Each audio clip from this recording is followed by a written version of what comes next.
Hello guys, this is Kazrak bringing you something different, but it seemed on my livestream that you guys want me to do it. This is gonna be a tank review, and the very first tank review we're gonna do is on the Pershing.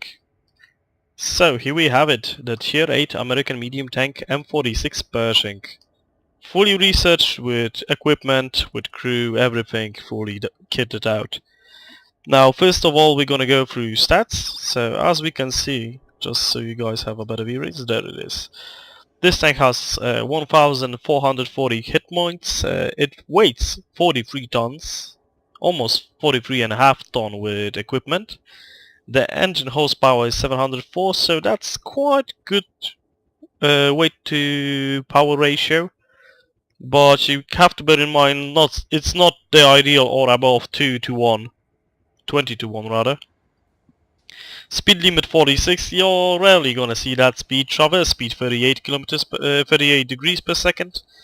The armor on this tank is nothing to brag about. The whole armor from the front is 100 millimeters of the upper plate, and the turret has 132 millimeters. That implies this large gun mantlet. The sides are 73mm from the sides, and of course the non-important 50 from the back of the turret and 63 from the back of the tank itself.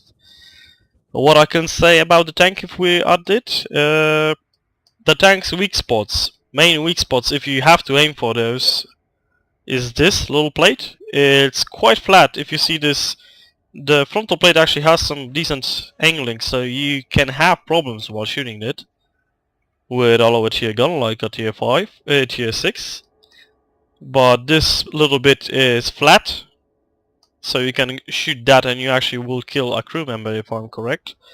Also those two hatches, the machine gun port, and of course the commander's hatch over here from the front. The engine, you simply, if you shoot it from the back, it goes burning, or over here you burn the engine, and over here where is this little hatch, it's one of the ammo racking hits, and the second is over here, I think. That would seem from what I played. So, I'm not gonna go over the shells, rate of fire. To the traverse speed is 38, so that gives us a combined to the traverse of 76, not bad. 76 is quite good. 400 meters view range, as all Americans it has very good view range, and 395 signal range. So yeah, the signal range is a little bit lower than your view range, but it gets the job done. So let's go into the guns and modules and everything. So let's bring those up. Basically we know everything about the engine, so we don't have to say anything. Suspension, yeah, we already talked about it. The maximum load limit for this tank is 35 tons. 1,000 tons, gods, that would be good. Yeah, the upgraded turret also, we said everything in the view range. And this radio also, you can see you got the radio on them for Sherman, so it's nothing new for the tank itself. Oh, this is not actually the best radio, sorry for that. I was driving without the best radio. 745 meters of view range, sorry for that. Derp. And the gun. The gun is one of the biggest features of the Pershing. My initial play with it was that I was not quite happy with this tank. I was quite annoyed, I would even say, because I didn't know how to make medium tanks to work. I have to confess that I was a bad medium tank player. And the gun with its 180mm of penetration, it seemed lacking. It just seemed lacking because you can see even on the Panther 2 that is listed over here, you have 200mm of penetration. But then again, all the Russian tanks have lower, the Chinese tanks have lower penetration. So actually this gun isn't that bad. The Pershing's gun isn't that bad. The average damage is okay, 240. It's what you are used to after the T20. Rate of fire is decent. It's more than 6 shells per minute. Yeah, 7 shells per minute.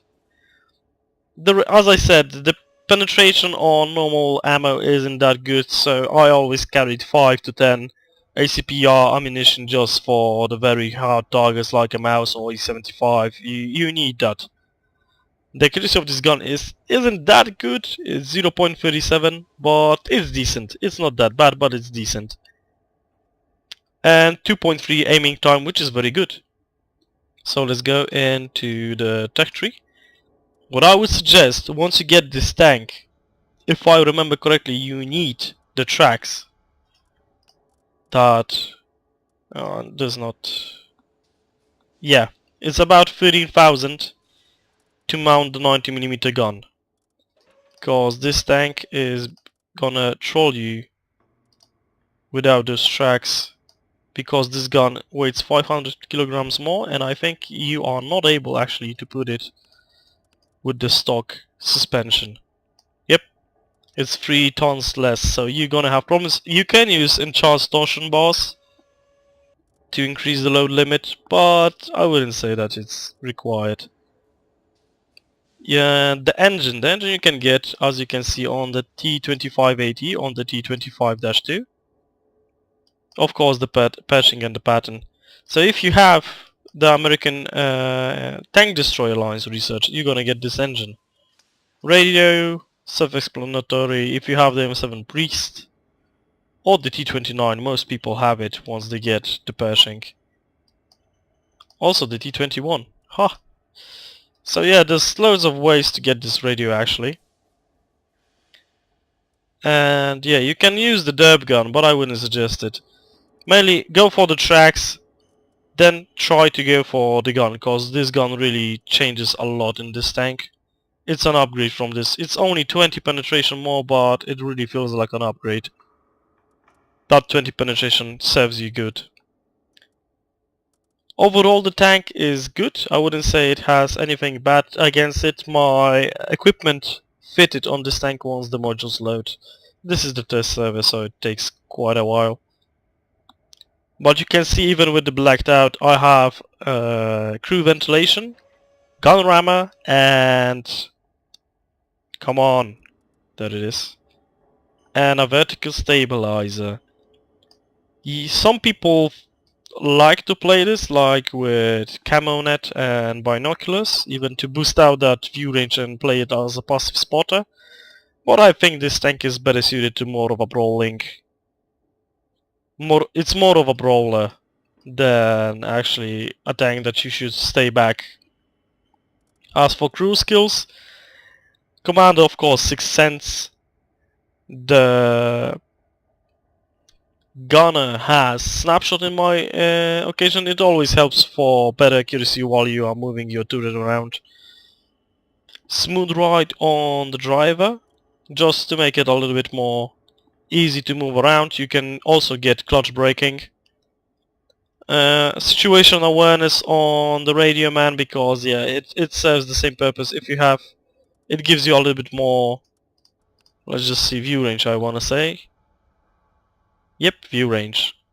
So it extends your view range. You can also get on the commander once you have 6 cents. You can go for, no, I'm not gonna go drop, but skills they are. You can go for recon to even more increase your view range, and that would be probably what I would do once I have those first skills unlocked. Also save storage on the gunner, cause on the loader, because honestly the loader, it's the best skill the loader can do. There's nothing better for him. And now I'm training my repairs. This crew is actually gonna go on the pattern. I already have it on the pattern, that is. But once they reach the 60% of the third skill, I'm gonna change that up, so I have broadening arms on every crew member, because it only works when everyone has it. Then all those skills that I already have, and then the third set of skills will be repairs, and those 2 skills like clutch braking for the driver and situational awareness on, no, not situational, recon on the commander. So that's about it for the review in the garage. Let's see some games. So here we have the replay. It's a game on Abbey. It's a tier 9 game. But I'm not gonna fight any tier 9s, honestly, so it doesn't matter that much. On all the maps, like, you have to search, with the Pershing you have to be always knowingful of where to position yourself, where to use your great gun depression and such. So I'm going straight where that IMX is going, but I'm not gonna go through that ridge line. I'm actually gonna stop. There's only one artillery tank, so I wouldn't consider that being that big of a problem. And we put one in the GUC's WZ-120 side. Wait for the reload. And I hit the tracks of the IS-3 cause he came into my line of fire. And also my bad because I should have aimed a little bit better, but what can you do? The MX tries to be cheeky. It doesn't work out for him, honestly. I put one into his commander's hatch. He doesn't have the gun depression, he's just shooting some random tanks. I put another shot into him. Yeah, he's backing out. He knows that he's not in a good position for himself if a Pershing is looking down on him. But he keeps on doing it. He's going over there, and yeah, I just lost sight of him. I won't have the good angle. So I'm going forward, using this little space to have like exactly the same situation that the King Tiger has. Of course I take like a fluke. That would never go through the frontal plate of the King Tiger. I got hit in the gun, but for no damage. Put one in the T-34. 43 that is. You saw that I bounced 2 times. That's what you get with the Pershing. The Pershing gun depression is excellent. And if you are in a hold down position, you're gonna just bounce shots over and over and over again. I unfortunately hit the mountain over there. Now I see the King Tiger is aiming his turret on the side. But the shot goes in, probably hit the driver. You can see where I hit. Maybe in a second we'll have a better view range, but there's a 50-20 going behind me. I take a shot from third perspective. I hit, but unfortunately it was too late. And I see the T-43 trying to walk around us, so let's not allow this guy to be tricky and take shots at him. I know I can manhandle him, I have enough life. It was a little bit of a risk. I didn't try to position myself not any way smart or anything. I put a shot into him and he puts one into my back and I repay the favor. Just waiting for my tracks to go up. Now I'm gonna go around. My team is just cleaning up on the flanks. And we have the King Tiger. He actually came around this flank. Amazing that we had no tank destroyers on over here. A very nice 300 damage roll on his back. So with the Pershing, you gotta know where to position yourself. You gotta position yourself so that the enemy won't think of you as the biggest threat. The Pershing is too fragile for that. I put another one in the back of his turret, just putting constant shots, using the reload time to move up a little, and I killed the King Tiger. Yeah, the Pershing requires you just to know where to position yourself and not to propose a big threat. You can see I did 2,500 damage, but only when I was over here, right, when I'm standing right now, I was a threat to the enemy team and their opinion. No one took shots at me after that. And just allowing the Pershing to do its work is great. The Pershing has only one good quality, very good quality, in which it's best. It's gun depression. That's the best quality it has as a tier 8 premium vehicle. Tier 8 medium vehicle, not premium. But the problem with it is it doesn't stand out in any other way. And I took a juicy shot on the Yak Panther too. It doesn't stand out in any other way, and that's a big problem, honestly. Cause if you think about it, not having anything very good for you Like the Panther had amazing accuracy. Now the Centurion, I think, is tied up. Also, there's the Indian Panzer, so there's new medium tanks in the field, and they supplement what people want, what other medium tanks were, quite nicely. The Pershing doesn't have anyone very good quality except for the gun depression, but it doesn't have anyone, not even one bad quality. It has okayish damage, okayish gun depression, okayish gun penetration, that is. And there's the G-Dub. Now I'm gonna be a bastard. I tracked myself. He's just like panicking. I'm waiting for my tracks and I'm able to just cock block him. Now you won't get the kill, Mr. G-Dub. So kill. And that's that. For that replay we killed everyone. Doing 3.4 thousand damage. So not bad. This wasn't even the first class mastery barge, honestly. It was quite a bit of good experience because I shot a tier 9, but that's about it. So, the Pershing.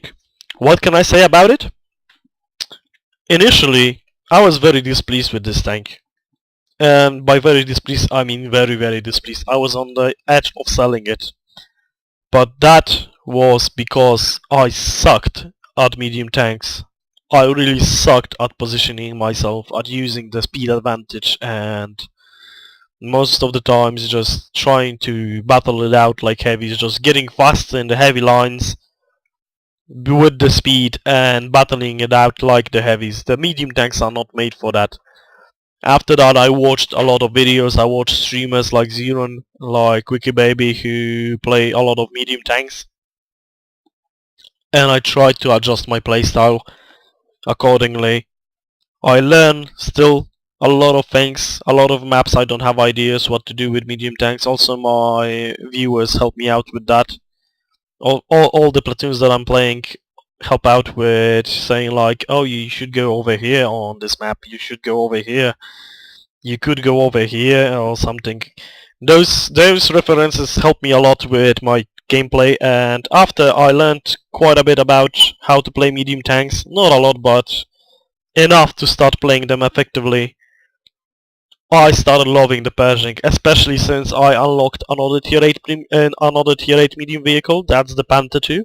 Now I'm very close to getting the Indian Panzer, and I bought the Centurion 1. So I'm gonna play a lot of medium tanks, and I'm gonna develop my playstyles accordingly to that, because I enjoy the medium tanks. I thought that I'm not gonna enjoy them that much, but I enjoy them. I'm quite happy with how they perform. I like how they look. I like the guns and everything, especially since Wargaming nerfed the tier is going to nerf in 8.6 the tier 10 heavy tanks penetration, but the medium tanks will still almost remain the same. So yeah, the Pershing, it's a great tank. That's what I can say. It's a great tank. A stock vehicle isn't that good. If I remember correctly, you have to get the tracks, as I said, just to get the gun. But it's a great tank overall. It's really fun to play. It really allows you to do a lot of things that most tanks just don't. So that's it. If you like this, guys, hit the like button on the video, comment on it saying like, do you think I should continue with doing those things or not? It really helps out if you guys put out your opinion in the comments, or just by liking, or even say to me on live stream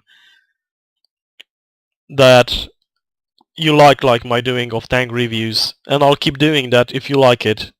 If not, then I'll just keep doing tank replays, some Minecraft stuff and everything. So yeah, that's it. So if you liked, hit the like button, comment on the video, subscribe if you still didn't, and check out me on my live channel on Twitch TV at Kazarahim. And that's it. See you guys next time.